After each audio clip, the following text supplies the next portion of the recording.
आगाज करेंगे कुछ अहम और बड़ी खबरों के साथ। लखनऊ में विधानसभा के बजट सेशन के दौरान मुख्यमंत्री योगी आदित्यनाथ ने प्रोफेसर श्याम बिहारी लाल को याद करते हुए कहा कि वो समर्पित और संवेदनशील नेता थे। सीएम योगी ने कहा कि उन्होंने समाज के हर वर्ग को, खासकर वंचितों के कल्याण के लिए जीवन भर काम किया और शिक्षा का और विकास के क्षेत्र में अहम योगदान दिया है।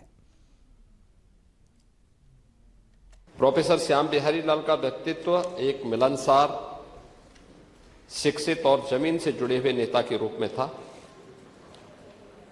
जो समाज के सभी तबकों के लिए, विशेषकर पिछड़ों, वंचितों और गरीबों के कल्याण के लिए वे निरंतर समर्पित रहे। उन्होंने अपने निर्वाचन क्षेत्र में अनेक बुनियादी विकास की परियोजनाओं को आगे बढ़ाने में एक सकारात्मक योगदान दिया था। राजनीति के साथ साथ प्रोफेसर श्याम बिहारी लाल का शिक्षा जगत से भी विशेष जुड़ाव था। वे एक कुशल शिक्षक होने के साथ साथ इतिहास संकलन समिति बरेली के अध्यक्ष व जवाहरलाल नेहरू विश्वविद्यालय नई दिल्ली के कार्य समिति के भी सदस्य रहे। जब शिक्षा जगत से जुड़े इस प्रकार के विद्वान, शिक्षाविद विधानसभा सदस्य के रूप में निर्वाचित होते हैं तो अपने अनुभव, अपनी विशेषज्ञता से भावी पीढ़ी के निर्माण में सामाजिक चेतना का विकास करने के साथ साथ लोकतांत्रिक परंपराओं को भी और अधिक सुदृढ़ करते हैं। और लखनऊ में उत्तर प्रदेश के उप मुख्यमंत्री ब्रजेश पाठक ने बजट 2026 को लेकर बड़ा बयान दिया। उन्होंने कहा कि कल पेश होने वाला बजट प्रदेश के विकास को नई रफ्तार देगा और उत्तर प्रदेश को विकसित राज्य बनाने की दिशा में मील का पत्थर साबित होगा। बजट कल आएगा, बजट प्रदेश के विकास में सहायक होगा, माइलस्टोन साबित होगा और डेवलप्ड स्टेट के रूप में स्थापित यूपी होगा और हमारा संकल्प पत्र है, उसको हम 100% पूरा करेंगे।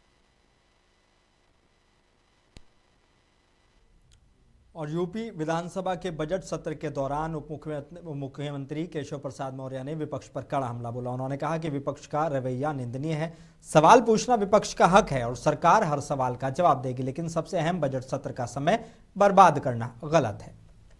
देखिए, जो देश के हिसाब से सोचता है, देश के हिसाब से करता है, वो इस प्रकार के बयान देने का काम नहीं करता है। जो ऐसे बयान दे रहा है उसके बयान का देश की नजर में कोई महत्व नहीं। कई बार आ चुके हैं, कई बार हिलाने की बात कर चुके हैं, लेकिन यहाँ कमल खिला था, कमल खिला रहेगा।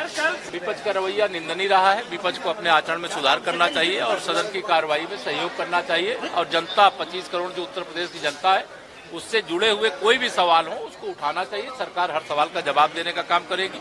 बजट सत्र, जितने भी सत्र होते हैं, 3 सत्र होते हैं, उसमें बजट सत्र सबसे महत्वपूर्ण होता है। इस महत्वपूर्ण सत्र का समय बर्बाद करना, कांग्रेस के ढर्रे पर अगर समाजवादी पार्टी चल रही है तो समाजवादी पार्टी का वही असर होगा जो कांग्रेस।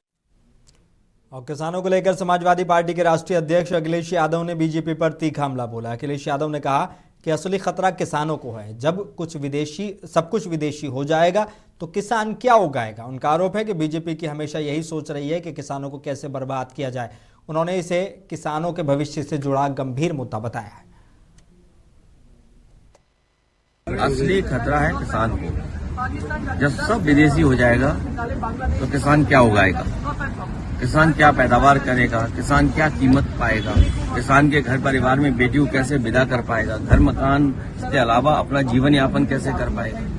ये बीजेपी की हमेशा नजर रही है किसानों पर कि उनको कैसे बर्बाद करें। पहले काले कानून लाए, काले कानून से किसान बच गया, अब विदेश से सब आएगा।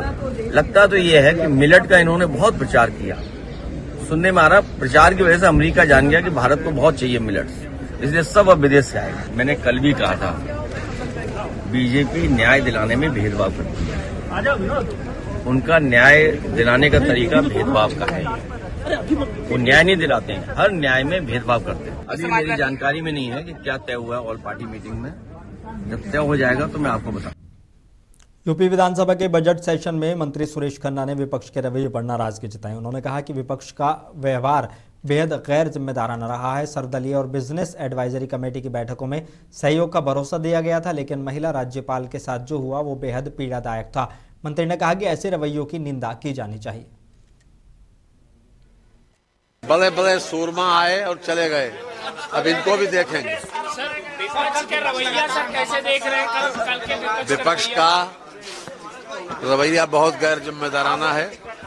उन्होंने ये वादा किया था कार्य मंत्रणा में भी और दलीय नेताओं की बैठक में भी कि सहयोगात्मक रवैया रहेगा, लेकिन कल एक महिला राज्यपाल जी के साथ जो उन्होंने व्यवहार किया उसका एक बहुत देखकर तकलीफ भी होती है। वो तो सत्र से पहले हम विशेष रूप से एक बैठक करते हैं।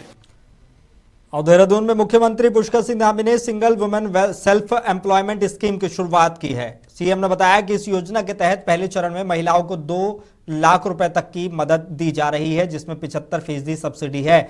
विधवा, परित्यक्ता और या अकेली रह रही महिलाओं को रोजगार शुरू करने, आत्मनिर्भर बनने और आर्थिक रूप से मजबूत होने का मौका मिलेगा। सरकार योजना को आगे और विस्तार देगी।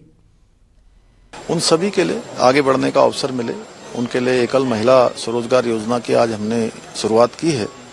और इस योजना के माध्यम से हम पहले चरण में 2 लाख रुपए तक का उनको सहायता राशि दे रहे हैं, जिसमें से 75% सब्सिडी है।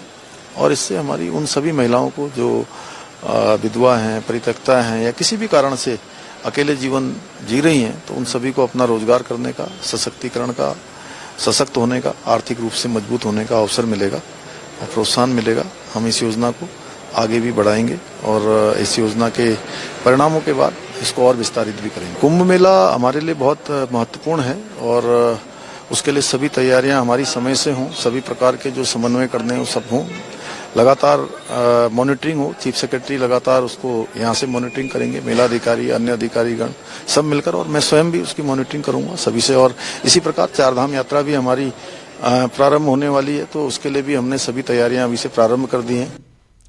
जन जन की सरकार जन जन के द्वार अभियान के तहत बहादुराबाद ब्लॉक की न्याय पंचायत जमालपुर कला में बहुउद्देशीय शिविर आयोजित किया गया। शिविर में भाजपा प्रदेश उपाध्यक्ष स्वामी यतीश्वरानंद और राज्य मंत्री देशराज कर्णवाल मौजूद रहे। मंत्री ने बताया कि मुख्यमंत्री पुष्कर सिंह धामी के निर्देश पर चल रहे इस अभियान से सैकड़ों लोगों को योजनाओं का लाभ मिला। कई समस्याओं का मौके पर समाधान किया गया।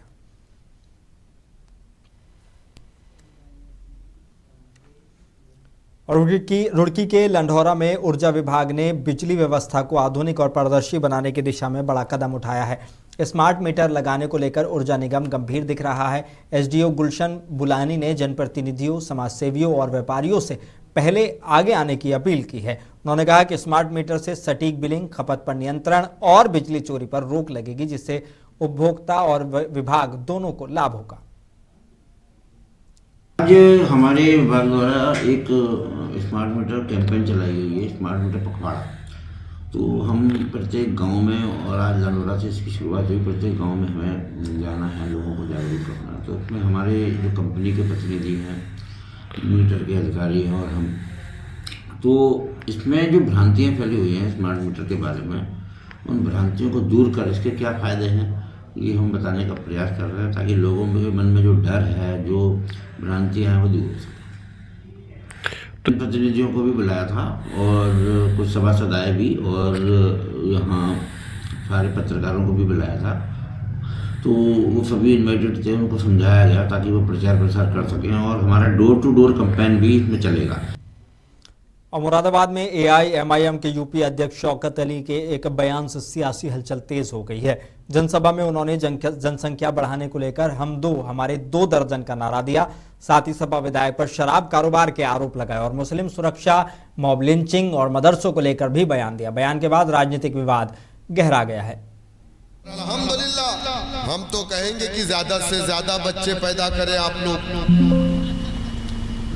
अल्लाह अगर दे रहा है तो आप उसको लीजिए, इनकार मत करिए अल्लाह की जात से। जिनको नहीं होता कोई चौखट नहीं बचती जहां जाकर के अपना माथा ना टेके कि अल्लाह मुझे भी साहिब औलाद कर दे।